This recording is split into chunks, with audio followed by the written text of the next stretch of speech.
चलिए maximum height achieved by the block निकालते हैं जरा, ठीक है। तो सॉल्यूशन, मान लेते हैं बच्चा कि maximum height achieve by the block जो है वो h है, ऐसा हमने मान लिया, ठीक है। लेकिन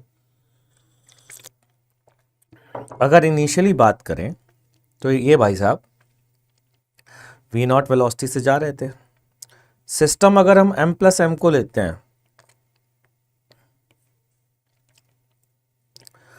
तो f एक्सटर्नल का हॉरिजॉन्टल डायरेक्शन में कोई भी कंपोनेंट नहीं है, जीरो फोर्स लग रहा है। तो भाई हॉरिजॉन्टल डायरेक्शन में कोई भी फोर्स नहीं है, ठीक, यहां तक पहुंच गए। अच्छा, अब आगे बढ़ते हैं जरा। अगर नहीं है तो हॉरिजॉन्टल डायरेक्शन का मोमेंटम, हॉरिजॉन्टल डायरेक्शन का मोमेंटम कंजर्व रहेगा, कंजर्व मतलब कांस्टेंट रहेगा। अच्छा, जब ये मैक्सिमम हाइट पर होगा तो ये मैंने लास्ट क्लास में ही डिस्कस किया है कि जब ये मैक्सिमम हाइट पर होगा तो दोनों की वेलोसिटी सेम होगी। कि क्यों गुरुजी? देखो साहब, मान लीजिए इसकी वेलोसिटी ज़्यादा है, मान लीजिए इसकी रिलेटिव, इसके रिलेटिव, वेज के रिलेटिव ये ऊपर जा रहा है, तो इसका मतलब अभी मैक्सिमम हाइट आई नहीं है, अभी और ऊपर जाएगा। और मान लीजिए इसकी वेलोसिटी नीचे है, दैट मीन्स कहीं ना कहीं मैक्सिमम हाइट पीछे छूट गई है।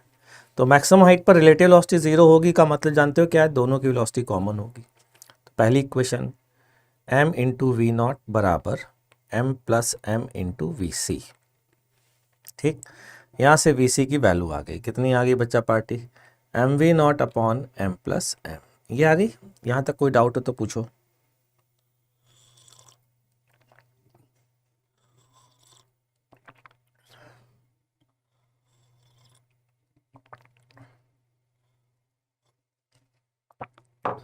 कोई डाउट नहीं, ठीक। चलिए अब वर्क एनर्जी थ्योरम, चलिए बच्चों हम आगे बढ़ते हैं। I N P H O को अब जरा थोड़ा साइड में कर देते हैं, हम इस क्वेश्चन पर वापस आ जाते हैं, ठीक। वर्क एनर्जी थ्योरम अप्लाई करें बच्चों, वर्क एनर्जी थ्योरम अप्लाई करते हैं। फाइनल काइनेटिक एनर्जी कितनी हो गई? Half m plus m into v C square minus initial kinetic energy half m v not square बराबर work done by all force. कौन work करेगा बच्चों ये बताइए? सर इस ब्लॉक पर नॉर्मल करेगा, सर इस वेज पर भी नॉर्मल करेगा, लेकिन as a internal force normal का टोटल वर्क ज़ीरो होगा हर फ्रेम में, पहले ही बता चुका हूँ, ठीक है। एक बात, अब आते हैं दूसरी बात पे। दूसरी बात ये है कि केवल और केवल कौन वर्क करने लायक हो गया? ग्रेविटी। इस पर ग्रेविटी h हाइट जाने पर कितना वर्क करेगी हम निकालना सीख चुके हैं, -mgh, ठीक बच्चों। अब इन दोनों इक्वेशन की मदद से, इक्वेशन 1 एंड इक्वेशन 2 की मदद से हम लोग कैलकुलेट करने जा रहे हैं कि हाइट कितनी आएगी। तो शुरू करते हैं भाई। Half m plus M we C square, ज़रा वी सी की वैल्यू देखो कितनी है बच्चों, यहाँ से m we not upon M plus m, तो m square v not square upon M plus m का होल स्क्वायर, ठीक, ये आ गई। Minus half M we not square बराबर एम माइनस एम जी एच। तो बच्चों यहाँ से एम जी एच की वैल्यू फिर से निकालते हैं। एम जी एच बराबर half M we not square, ठीक, 1 माइनस क्या क्या बचा मसाला ज़रा बताना तो सही। एम प्लस एम बचा, एक तो कैंसिल हो गया यार, फिर इसको क्यों लिख रहा हूँ।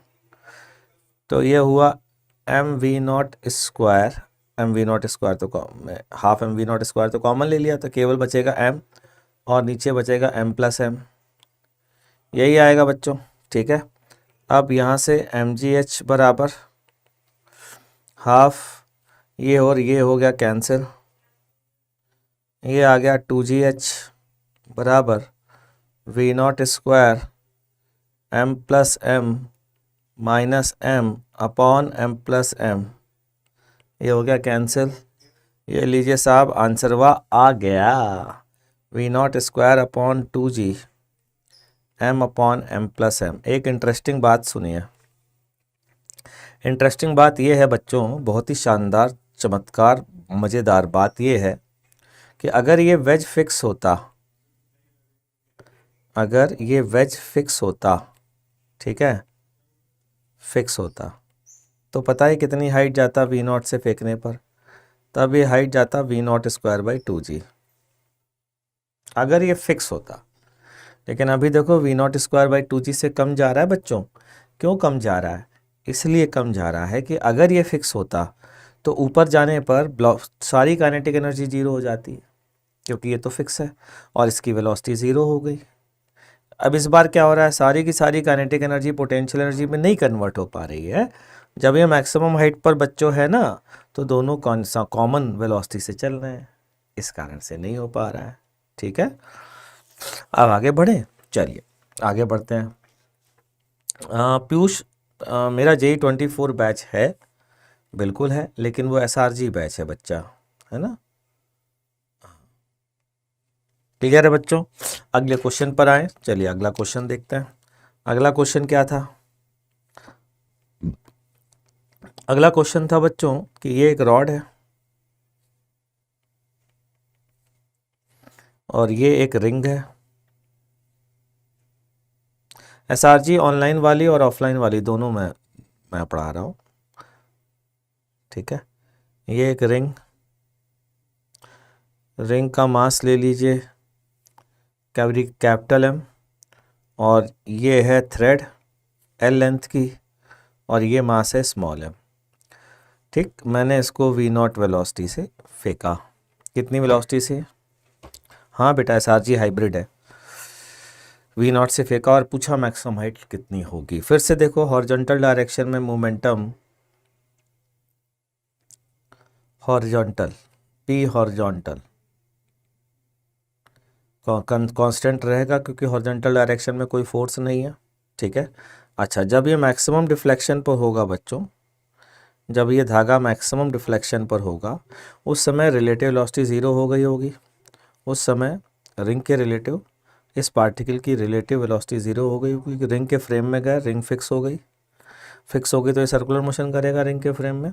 अच्छा, अगर यहाँ वेलोसिटी ज़ीरो नहीं हुई तो ऊपर जा रहा होगा, यानी कि अभी और मैक्सिमम डिफ्लेक्शन होना बाकी, ये डिफ्लेक्शन मैक्सिमम नहीं है। और अगर ये नीचे आ रहा है, इसका मतलब है मैक्सिमम डिफ्लेक्शन निकल चुका है, यानी कि मैक्सिमम डिफ्लेक्शन पर रिलेटिव वेलोसिटी ज़ीरो। ठीक बच्चों, क्लियर है? ये लीजिए साहब, ये एंगल मान लीजिए थीटा। ठीक, यहाँ तक क्लियर? अच्छा, अब दोनों की वेलोसिटी, अगर रिलेटिव वेलोसिटी ज़ीरो तो दोनों की वेलोसिटी कॉमन होगी। कॉमन मोमेंटम कंजर्वेशन अप्लाई कर दीजिए हॉरिजॉन्टल डायरेक्शन में। भाई जब इस डायरेक्शन में मोमेंट फोर्स नहीं है तो मोमेंटम कंजर्व रहेगा ना बच्चों। कंजर्व रहेगा तो इनिशियल मोमेंटम बोलिए m+m सिस्टम का। सिस्टम कौन सा है बच्चों? m+m।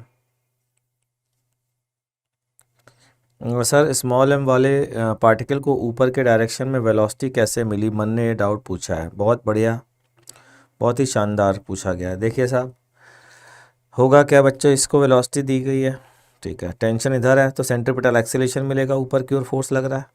ये जो टेंशन के कारण ऊपर की ओर फोर्स लग रहा है, यही इसकी वेलोसिटी का वर्टिकल कंपोनेंट प्रोड्यूस करेगा।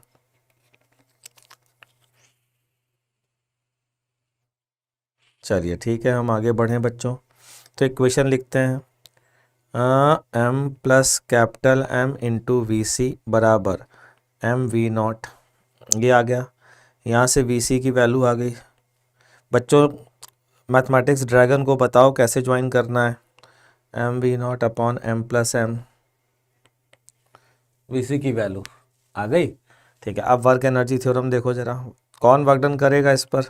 क्या ये नॉर्मल करेगा? क्या ये टेंशन वर्क करेगा? टेंशन इस पर वर्क करेगा, कोई दो राय नहीं है, बिल्कुल करेगा, वरना इसकी काइनेटिक एनर्जी आई कहाँ से?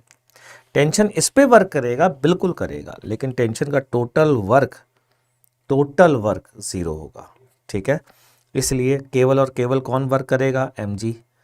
तो शुरू करें बच्चों, change in kinetic energy half, दोनों लोग साथ साथ चल रहे हैं, तो M+M VC square minus half MV0 square बराबर, चलिए वर्क डन बताइए mg का। mg है नीचे की ओर और ऊपर की ओर कितना गया कि देखिए साहब, अभी ये डिस्टेंस L cos थीटा और पहले ये डिस्टेंस थी L, तो ऊपर कितना गया, L1 माइनस कॉस थीटा ऊपर गया कि नहीं गया, ये लीजिए साहब। VC की वैल्यू यहाँ पर बच्चों पुट कर दीजिए, सॉल्व कर लीजिए, आंसर निकाल लीजिए। सर के WP के लेक्चर नंबर 2 में कपिल सर का नंबर है। चलिए बहुत अच्छी बात है ड्रीम, तुमने अच्छा किया बता दिया।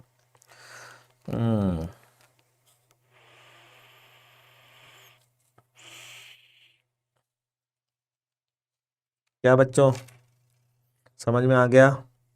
ठीक है, चलिए आगे बढ़ें बच्चा, आगे बढ़ते हैं। ठीक, अगली कहानी सुनिए जरा। अगली कहानी ये है, एक क्वेश्चन मैं आपको दे रहा हूँ, देखते हैं कितने लोग इस क्वेश्चन को कर पाते हैं। क्वेश्चन वह है ये कि एक प्लैंक, ये रहा प्लैंक, ठीक, मास m का बच्चों, प्लैंक है मास कैपिटल M का, ये है ब्लॉक स्मॉल m का। ठीक है, अब यहाँ पर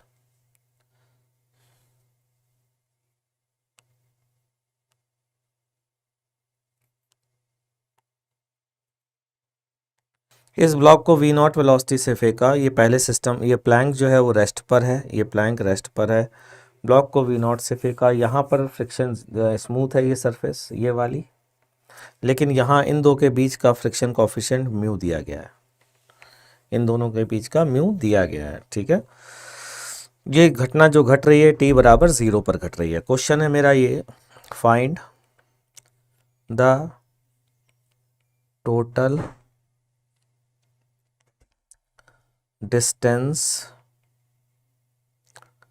traveled by the block relative to the plank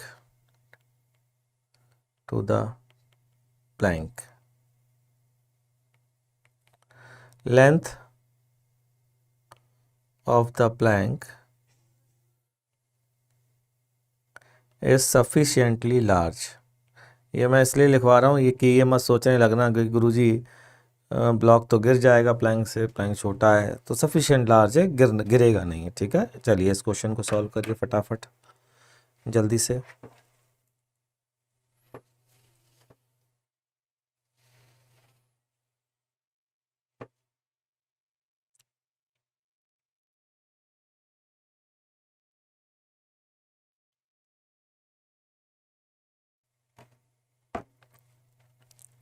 इस क्वेश्चन को करिए फटाफट, देखते हैं कितने लोग कर पाते हैं।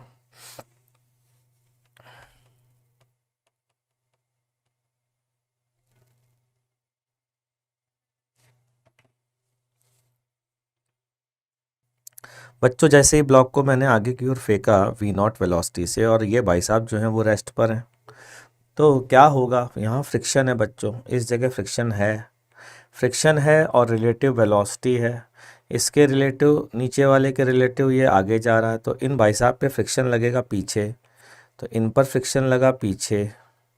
ठीक है, म्यू इसलिए बोल रहा हूँ क्योंकि काइनेटिक ही लगेगा, रिलेटिव मोशन हो रहा है। ठीक है, अच्छा इन पर अगर म्यू पीछे लगा तो इन भाई साहब पे म्यू आगे लगेगा। SBT कर रहे हैं तो अच्छी बात है, SBT किताब कौन सी है ये मुझे पता नहीं है। ठीक, अब आगे बढ़ते हैं।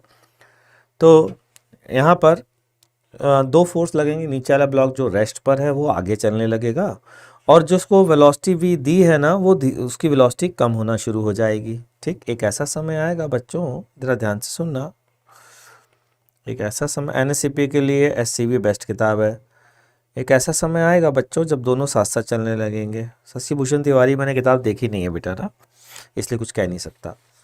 तो ये कॉमन वेलोसिटी से चल रहा है, यहाँ पर ये सरफेस कैसी है, स्मूथ। अब अगर ये कॉमन वेलोसिटी से चलने लगा, क्योंकि देखो इसकी वेलोसिटी जो ब्लॉक है ना उसकी वेलोसिटी है V0, और जो नीचे वाला प्लैंक है ना उसकी वेलोसिटी है 0, लेकिन इसकी वेलोसिटी कम हो रही है, इसकी वेलोसिटी बढ़ रही है, दोनों साथ साथ चलेंगे। जैसे ही वो सेम वेलोसिटी पर पहुँचेंगे, रिलेटिव वेलोसिटी 0 हो जाएगी। रिलेटिव वेलोसिटी 0 हो गई तो काइनेटिक फ्रिक्शन लगना बंद हो जाएगा।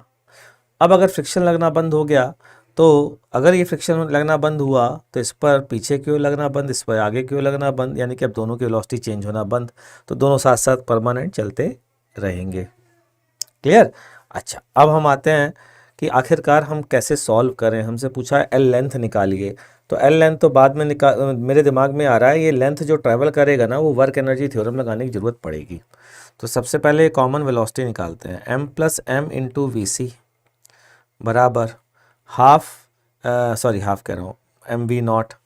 क्योंकि अगर मैं इसको सिस्टम लेता हूँ बच्चों, इसको सिस्टम लेता हूँ तो कोई भी हॉरिजॉन्टल डायरेक्शन में फोर्स जीरो है, तो हॉरिजॉन्टल डायरेक्शन में मोमेंटम कंजर्व रहेगा। ठीक, अच्छा अब आते हैं कि हमें कुछ ना कुछ ऐसा काम करना है जिसमें वो लेंथ आ जाए, वो लेंथ आ जाए जो ब्लॉक प्लैंक के रिलेटिव ट्रैवल किया है। वो कैसे आ सकता है? प्लैंक के फ्रेम में जा कर के हम काइनेमेटिक्स की इक्वेशन का यूज़ करें, एक तरीका ये हो सकता है कि यार ये लेंथ ट्रैवल करना तो मुझे पता है वर्क डन में भी आता है ना, तो वर्क एनर्जी थ्योरम अप्लाई कर लें। चलिए वर्क एनर्जी थ्योरम अप्लाई करते हैं, ये मेरे दिमाग में बात आई। ठीक है, वर्क एनर्जी थ्योरम। अब जरा वर्क एनर्जी थ्योरम देखते हैं कैसे अप्लाई करें। वर्क एनर्जी थ्योरम अप्लाई करने के लिए बच्चा जरा ध्यान से सुनना, याद हमें वर्क डन बाय फ्रिक्शन निकालना है। बहुत इंपॉर्टेंट क्वेश्चन है, सभी लोग बहुत फोकस्ड होकर पढ़ना। वर्क डन बाय फ्रिक्शन बहुत इंपॉर्टेंट चीज़ बताने जा रहा हूँ। वर्क डन बाय फ्रिक्शन ज़रा ध्यान से सुनिएगा। वर्क डन बाय फ्रिक्शन की अगर मैं बात करूं बच्चों, तो इस फ्रिक्शन का टोटल वर्क डन लेना है। टोटल वर्क डन का मतलब जो ब्लॉक पे फ्रिक्शन लग रहा है उसका भी वर्क डन लेना है, और जो प्लैंक पर लग रहा है उसका भी वर्क डन लेना है। ठीक है, तो सर ने आपको एक बार वर्क एनर्जी थ्योरम चैप्टर में पढ़ाया था, अगर आपने मेरे से पढ़ा है तो आपको याद होगा कि एक्शन और रिएक्शन फोर्स का वर्क फ्रेम से इंडिपेंडेंट होता है। एक्शन एंड रिएक्शन फोर्स का वर्क फ्रेम से इंडिपेंडेंट होता है। एक्शन एंड रिएक्शन फोर्स का वर्क फ्रेम से इंडिपेंडेंट होता है, मतलब किसी भी फ्रेम में हम निकाल लें एक्शन का भी रिएक्शन का भी, और हर फ्रेम में लगा सकते हैं कि बिल्कुल लगा सकते हैं। चलिए इन प्लैंक फ्रेम में गए, work done by friction on plank. Plank के फ्रेम में प्लैंक का डिस्प्लेसमेंट तो जीरो है ना बच्चा, प्लैंक के फ्रेम में प्लैंक का डिस्प्लेसमेंट तो जीरो है ना, तो जीरो होगा। ठीक है, in plank frame work done by friction on block क्या होगा? Minus mu M G l, ये होगा ना बच्चा, समझ में आ रही है बात? ठीक, अरे एल डिस्टेंस आगे गया और म्यू एम जी पीछे लगा तो minus mu M G l, तो total work done by friction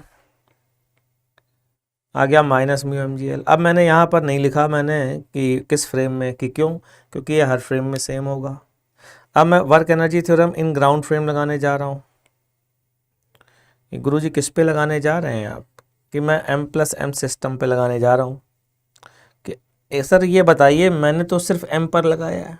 कुछ बच्चे कह रहे हैं कि यार हमने तो सिर्फ m पर लगाया है, इस पर वर्क एनर्जी थ्योरम लगाई है, कैसे काम चलेगा? मैं कहा क्या गलती कर रहा हूँ मैं कहा देखो इस पर अगर इसके फ्रेम में गए, प्लैंक के फ्रेम में गए बच्चों, तो पता है प्लैंक का एक्सीलरेशन है, फ्रिक्शन लग रहा है ना, तो स्यूडो फोर्स का वर्क लेना पड़ेगा यहाँ पर। और अगर ग्राउंड फ्रेम में करेंगे तो कोई स्यूडो फोर्स का वर्क नहीं लेना पड़ेगा। तो ग्राउंड फ्रेम में वर्क एनर्जी थ्योरम लगाते हैं। Final kinetic energy is half m plus M we C square, initial kinetic energy is half M we not square equals to work done by all forces that is minus mu M G L. खट से L निकाल लीजिए, क्यों? क्योंकि we c की value हम निकाल चुके हैं। तो वी सी की वैल्यू यहाँ डालिए और आंसर बताइए क्या आ रहा है जल्दी से।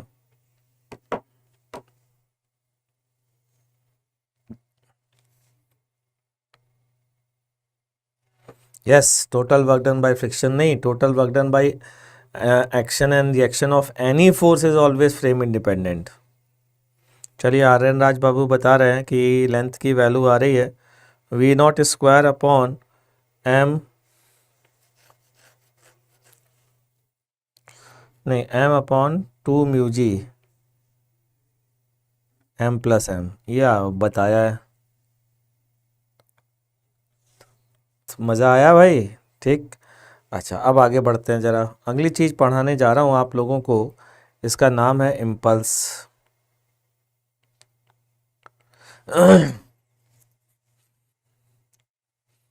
Sir the impulse of a force होता है, हमेशा ध्यान जान लीजिए, इम्पल्स ऑफ अ फोर्स, हमेशा इम्पल्स ऑफ अ फोर्स होता है, इस बात का हमेशा ध्यान रखिए। कैसे डिफाइंड है? अच्छा, कमाल की बात यह है कि मैंने एक बार इम्पल्स की डेफिनेशन देखी। महान लोग महान डेफिनेशन लिखते हैं अपनी किताबों में, और मतलब वीडियो और बना देते हैं।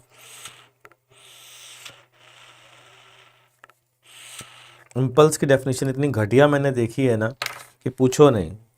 भाई देख लो इम्पल्स की डेफिनेशन क्या होती है। Sir I am 2025 aspirants and was preparing from Unacademy plus. ठीक है, आर्यन राज ने बिल्कुल सही बात बोली है कि impulse, the only definition of impulse in physics is integral F D T, that's it. इसके अलावा और कोई डेफिनेशन इम्पल्स की एग्जिस्ट नहीं करती, कोई डेफिनेशन।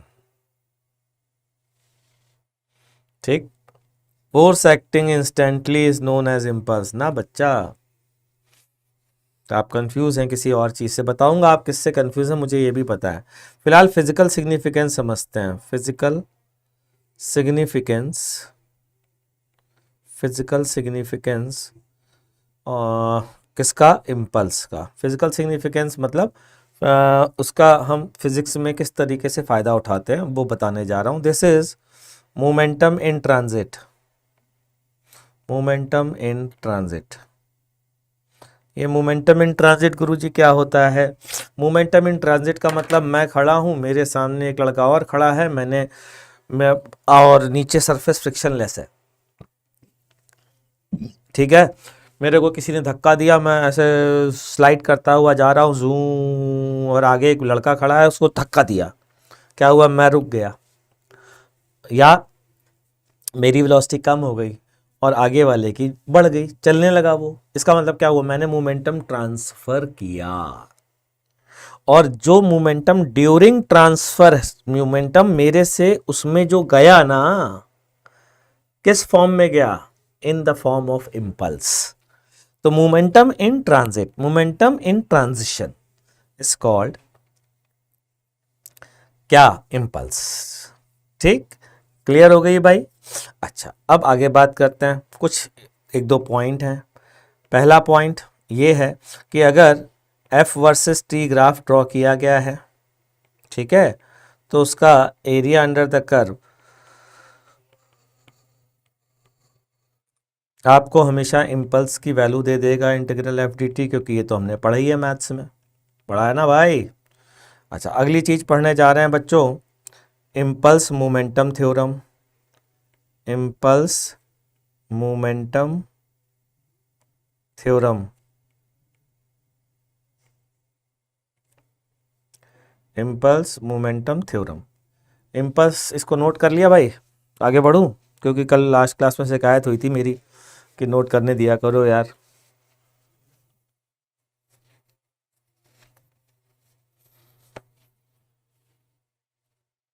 ठीक, चलिए नोट कर लिया होगा। अब आगे बढ़ते हैं। इम्पल्स मोमेंटम थ्योरम के दो पार्ट होते हैं। पहला पार्ट होता है for a particle, for a particle, और दूसरा पार्ट होता है क्या? For a system of particles. ठीक है, क्लियर हो गई बात? सर आपका पूरा लेक्चर एडवांस लेवल तक है क्या? हाँ यार, मेरे हिसाब से तो है भाई। तो फॉर अ पार्टिकल एफ बराबर D P by D T. ठीक, एफ बराबर D P by D T. यहाँ से बच्चों हम लिख सकते हैं डी पी बराबर F D T.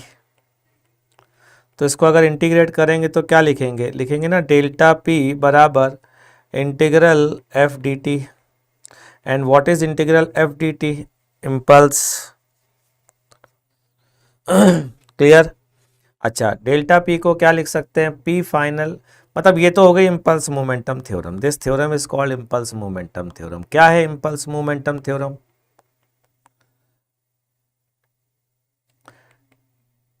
Impulse given by a force to a particle is equal to change in its momentum, linear momentum. This is called impulse momentum theorem. ठीक है?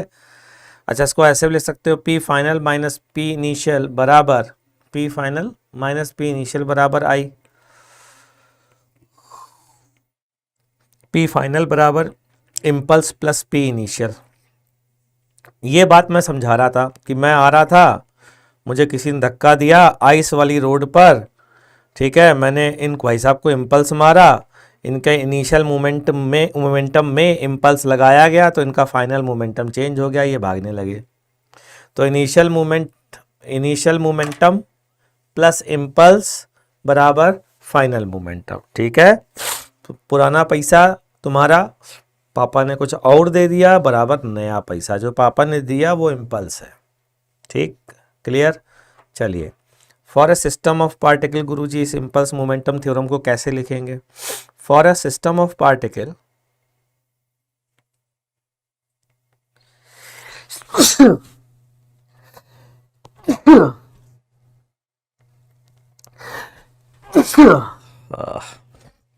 For a system of particle हमारे पास जो equation होती है बच्चों, वो sigma F external equals to D by D T of P system होती है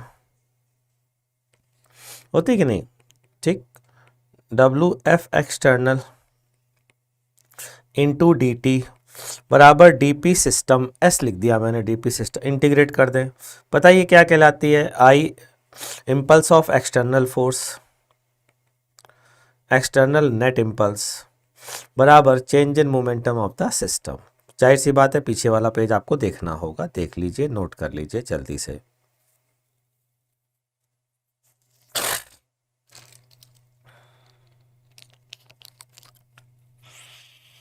एनएससीपी होता है बेटा,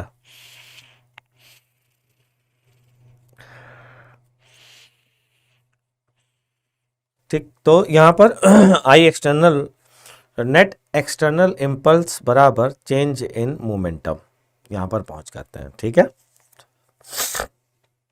ये है impulse momentum theorem for system of particles, मतलब मल्टीपल पार्टिकल्स हैं उनके लिए, ठीक बच्चों।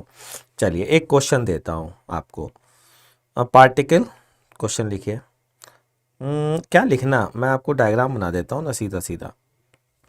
एक पार्टिकल है, ठीक है, मास उसका 2 kg है बच्चों, और इस पार्टिकल को हमने क्या किया, एक्स एक्सिस के अलोंग, ये है एक्स एक्सिस,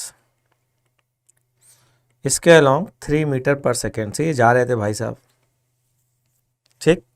इनको एक इम्पल्स मिली तड़ाक से, और अब जो इम्पल्स मिली ना, उस इम्पल्स के कारण ये एक्स एक्सिस से 60 डिग्री पे भागने लगे, इस डायरेक्शन में भागने लगे। कितनी वेलोसिटी से? सेम स्पीड से 3 मीटर पर सेकेंड से भागने लगे। Find value of impulse. चलिए साहब शुरू हो जाइए।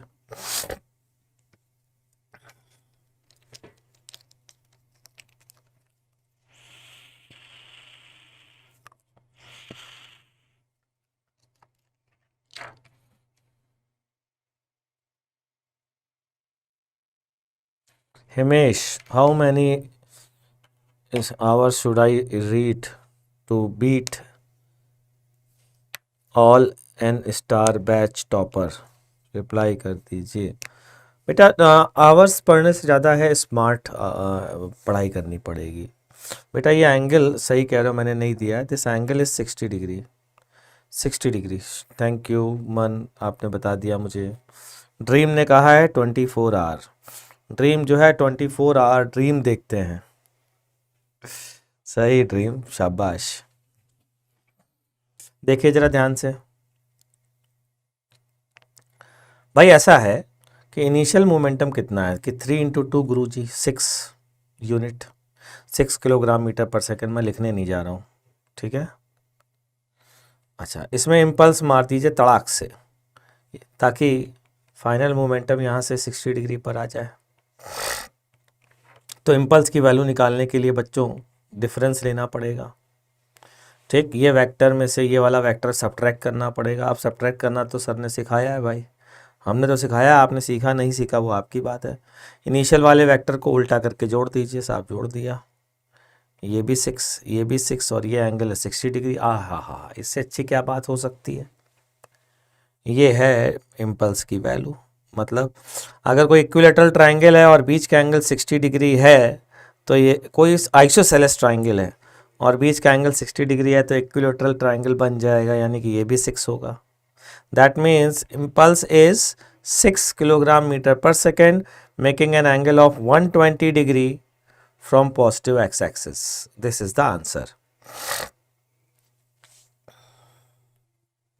ठीक है बच्चा, चलिए अगला क्वेश्चन करिए,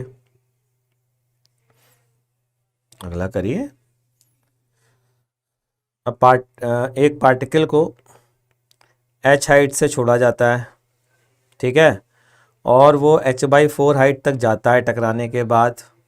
find impulse provided by ground. चलिए बताइए। हो गया भाई, टाइम काफ़ी दे दिया, 1 मिनट तो पूरा नहीं लेकिन फिर भी काफ़ी दे दिया।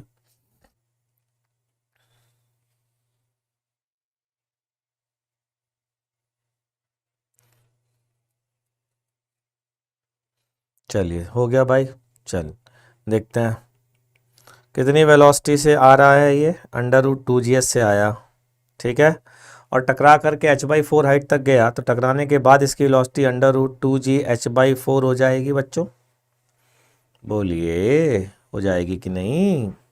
अच्छा, तो P इनिशियल बोलिए कितना है? P इनिशियल m × √2gh, ठीक है, प्लस इम्पल्स बराबर P फाइनल ऊपर की ओर है बच्चों, ध्यान रखिएगा, m × √2gh/2 लिख देता हूँ, ठीक है। तो इम्पल्स क्या होगी? डिफरेंस लेना पड़ेगा। अच्छा, तो डिफरेंस लेने के लिए क्या करें बच्चों? I बराबर फाइनल मोमेंटम बोलिए, ऊपर की ओर है, अच्छा कितना है? m √2gh/2 है बच्चों, ये फाइनल है। इसमें क्या करें बच्चों? माइनस इनिशियल करें, इनिशियल नीचे था, माइनस साइन लगा दोगे तो ऊपर हो जाएगा कि नहीं हो जाएगा? तो इसी में ऐड कर देंगे कि नहीं कर देंगे, कि कितना कर देंगे, कि m × √2gh ऐड कर देंगे गुरुजी। तो इम्पल्स की वैल्यू बच्चों आती है यहाँ से 3/2 m × √2gh। चेक करिए किसी का सही था क्या? ये गलती बहुत लोग करते हैं, इसमें सीधा सीधा सब्ट्रैक्ट कर देते हैं, जबकि सब्ट्रैक्ट भी करना है और डायरेक्शन भी उल्टा हो गया है, तो फाइनली वो ऐड हो जाएगा।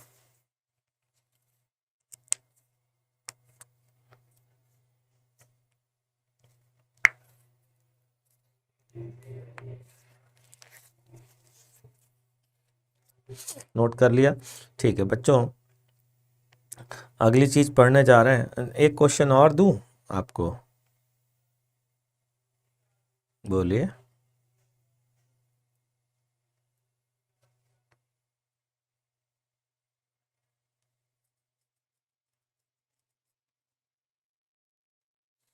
चलो अच्छा, एक बढ़िया क्वेश्चन देता हूँ। क्या होगा इस क्वेश्चन में, ये बताओ। पार्टिकल आएगा, टकराएगा, वेलोसिटी आधी होगी, ऊपर जाएगा, फिर आएगा, फिर टकराएगा, फिर वेलोसिटी आधी होएगी, ऐसे चलता रहेगा, ठीक है? चलता रहेगा नहीं चलता रहेगा? चलता रहेगा, ठीक है। तो फाइंड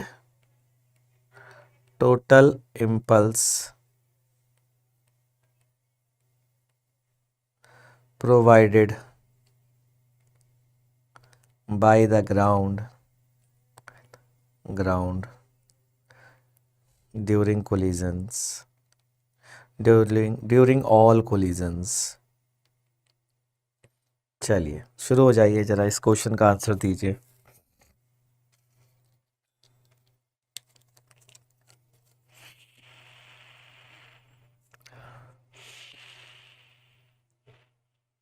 तो जरा मैं भी देखता हूँ, पहली बार में कितना इम्पल्स मिला बच्चों?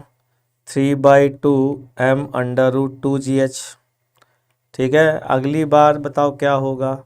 अगली बार h/4 हाइट से गिरेगा, पहले h हाइट से गिरा था और h/4 गया था, ठीक। अब की बार h/4 हाइट से गिरेगा और उसका h/4 जाएगा, तो मैं कह सकता हूँ कि बस h की जगह h/4 रख दूँ, ठीक। तो अगली बार क्या होगा? 3/2 m √2gh/4 मतलब /2 प्लस 3/2 m √2gh/4, ऐसा चलता रहेगा ना। तो इनफाइनाइट जीपी बनेगी बच्चों, 3/2 m √2gh है ना, जिसका कॉमन रेशियो 1 से छोटा होगा, तो इसकी वैल्यू बच्चों क्या आ जाएगी, 3/2m√2GH और कॉमन 1/1 - R, यही तो होता है बच्चों, यही होता है ना भाई। ठीक है, तो ये वैल्यू कितनी आ जाएगी, 3m√2GH, ये वैल्यू आ जाएगी। बिल्कुल बेटा, इनफाइनाइट जीपी का सम करना है।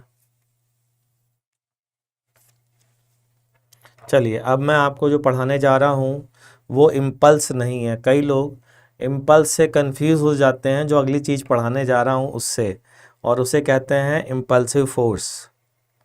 क्या? Impulsive force, impulsive force. तो इम्पल्सिव फोर्स क्या होता है भैया, ज़रा ध्यान से सुनिए। कई लोग इम्पल्सिव फोर्स को की ही इम्पल्स समझते हैं, और वो इम्पल्स की डेफिनेशन ऐसे ही याद करते हैं जैसे इम्पल्सिव फोर्स। थोड़ा कंफ्यूजिंग नाम जरूर है इम्पल्सिव फोर्स, तभी लोग इम्पल्स को इम्पल्सिव फोर्स से कंफ्यूज करते हैं। ठीक है, क्या है impulsive force? Impulsive forces are the forces very huge या very large in magnitude, magnitude में बहुत बड़े, and act for very short interval of time, very short interval of time, very short interval of time.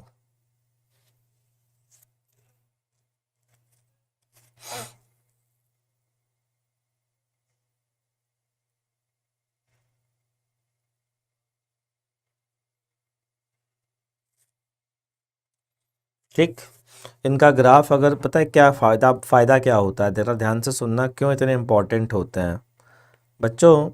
ये force कैसे होते हैं, ध्यान से सुनना। ये फोर्स ऐसे होते हैं कि बहुत छोटे इंटरवल के लिए होते हैं, ठीक है, लेकिन मैग्नीट्यूड बहुत ज़्यादा होता है। तो इनका जो एरिया है ना, एरिया, ये एरिया फाइनाइट आ जाता है। टाइम ज़ीरो है, टाइम टेंडिंग टुवर्ड्स ज़ीरो है, ज़ीरो तो नहीं कहेंगे, टेंडिंग टुवर्ड्स ज़ीरो का मतलब काफ़ी छोटा टाइम है, लेकिन फोर्स का मैग्नीट्यूड इतना ज़्यादा है कि area under the curve finite आ जाता है, मतलब इम्पल्स फाइनाइट आ जाता है। इसका एक जीता जाता एग्जाम्पल बताऊंगा तो मज़ा आ जाएगा, ठीक है, वो सुनना ज़रा मेरी ध्यान से बात, तो आपको फील आ जाएगा कि यार वाकई में इम्पल्सिव फोर्स कैसे अलग है दूसरे फोर्सेस की तुलना में। ठीक है, ज़रा ध्यान से सुनना। मान लीजिए बच्चों, मैंने एक बॉल है मास m की, इसको v वेलोसिटी से फेंका अंडर द ग्रेविटेशनल फोर्स। ठीक है, तो mg इस पर लग रहा होगा डाउनवर्ड, नीचे की ओर। ये भाई साहब गए, duck duck duck duck duck duck duck duck duck duck ऊपर गए, और फिर ये वापस आ गए। तो मैंने पूछा भाई, वापस आने पर इनकी वेलोसिटी सेम है कि हाँ बिल्कुल सेम है। कि टाइम कितना लगा, कि वो 2v/g हमने पढ़ा है, वो टाइम लगा होगा। कि अच्छा ये बताइए, इम्पल्स ऑफ ग्रेविटेशनल फोर्स इस घटना में कितना है, ज़रा सोच के बताइएगा, नहीं तो कुट जाओगे तुम लोग, पिछली बार भी गलती की थी। जल्दी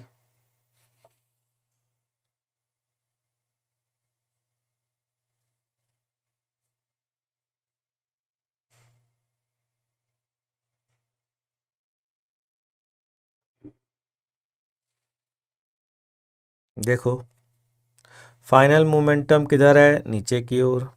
फाइनल मोमेंटम कितना है, mv minus initial momentum.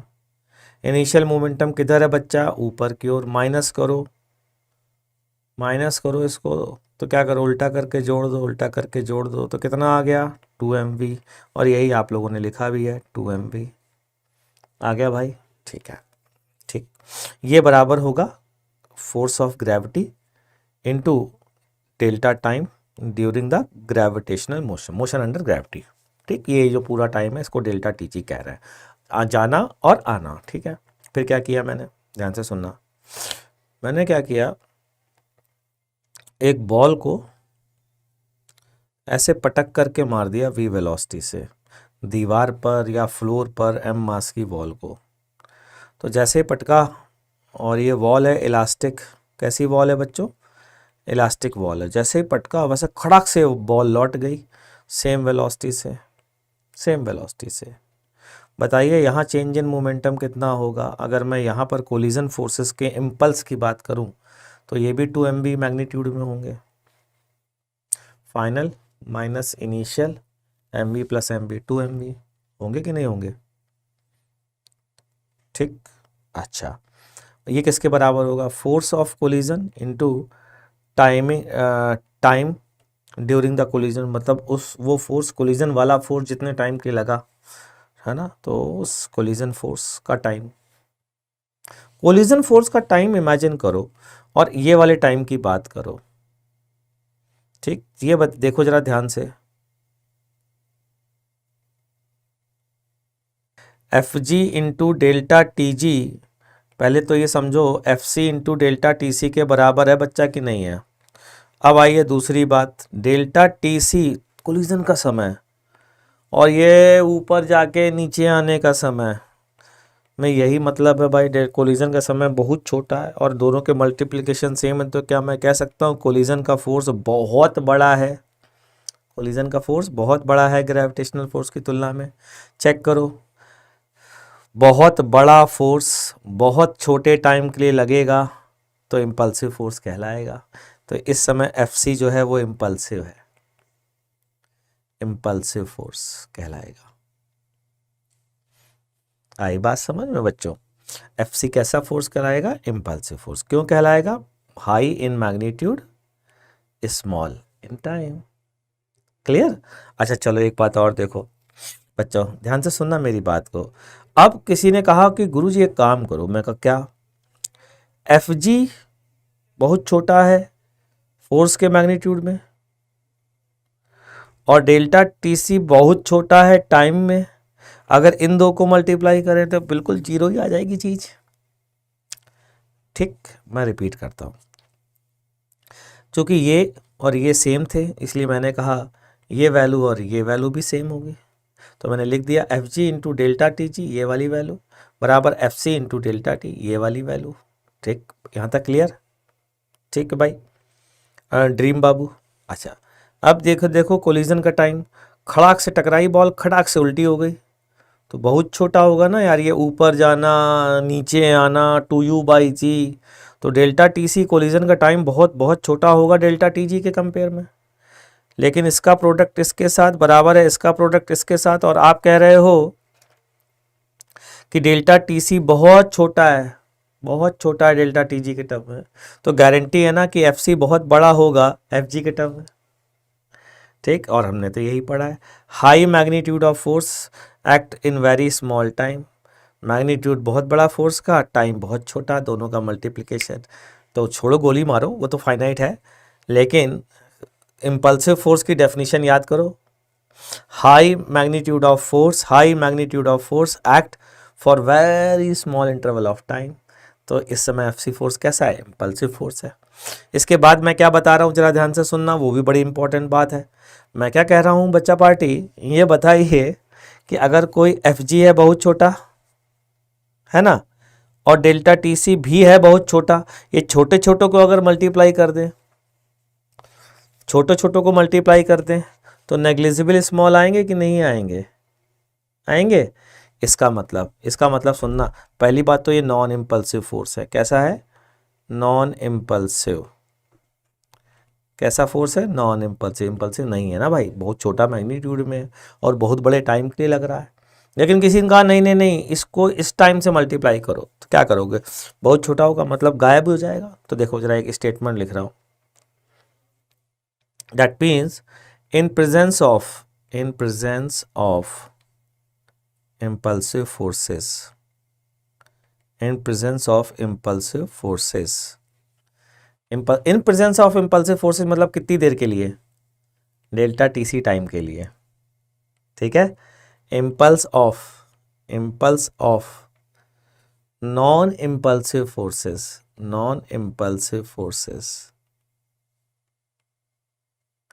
can be neglected।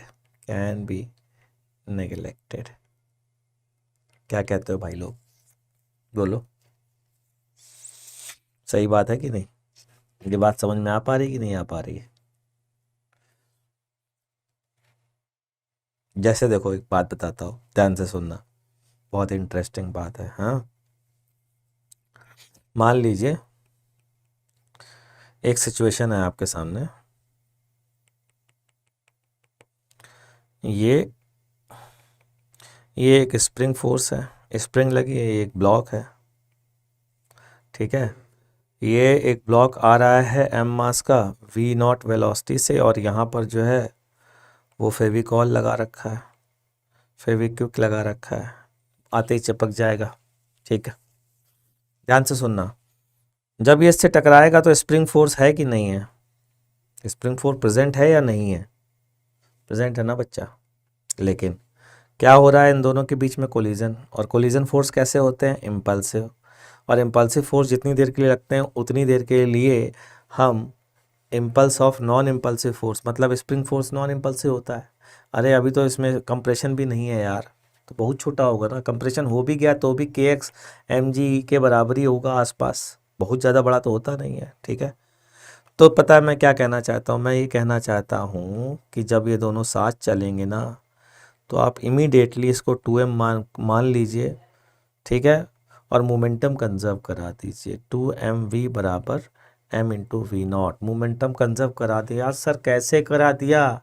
Spring force मौजूद है और फिर भी आप मोमेंटम कंजर्व करा रहे हैं। क्या समझ में आया कैसे करा दिया और क्यों करा दिया?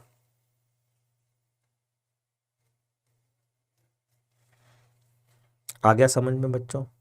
क्योंकि जितनी देर में कोलिजन हुआ वो टाइम है बहुत स्मॉल, उतनी देर में नॉन इम्पल्सिव फोर्स का इम्पल्स क्या होगा? ज़ीरो।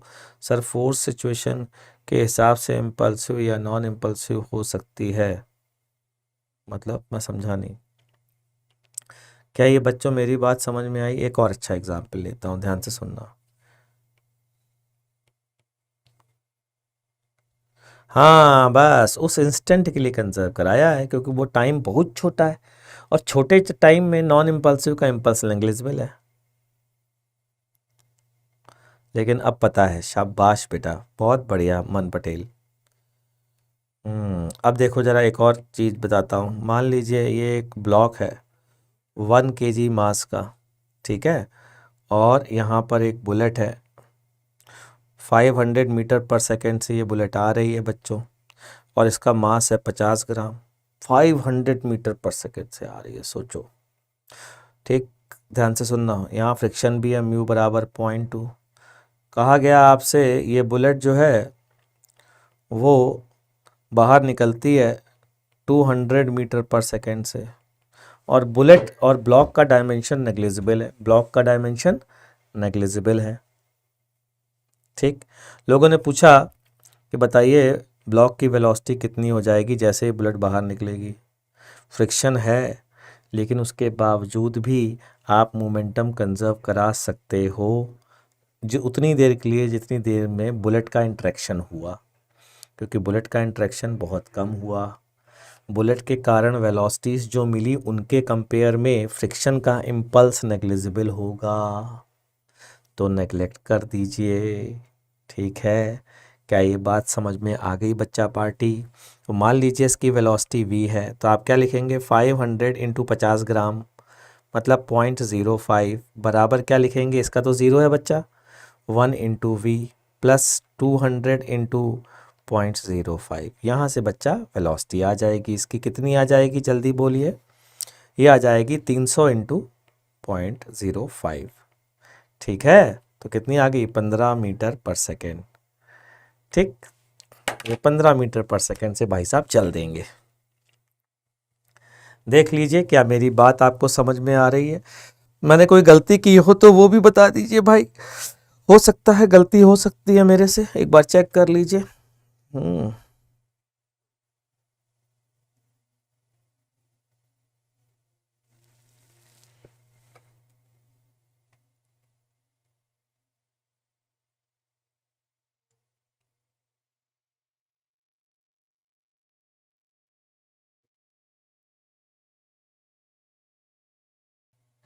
चलो भाई लोग, टाटा बाय बाय हो जाए फिर, हाँ, ठीक। Tata and bye bye.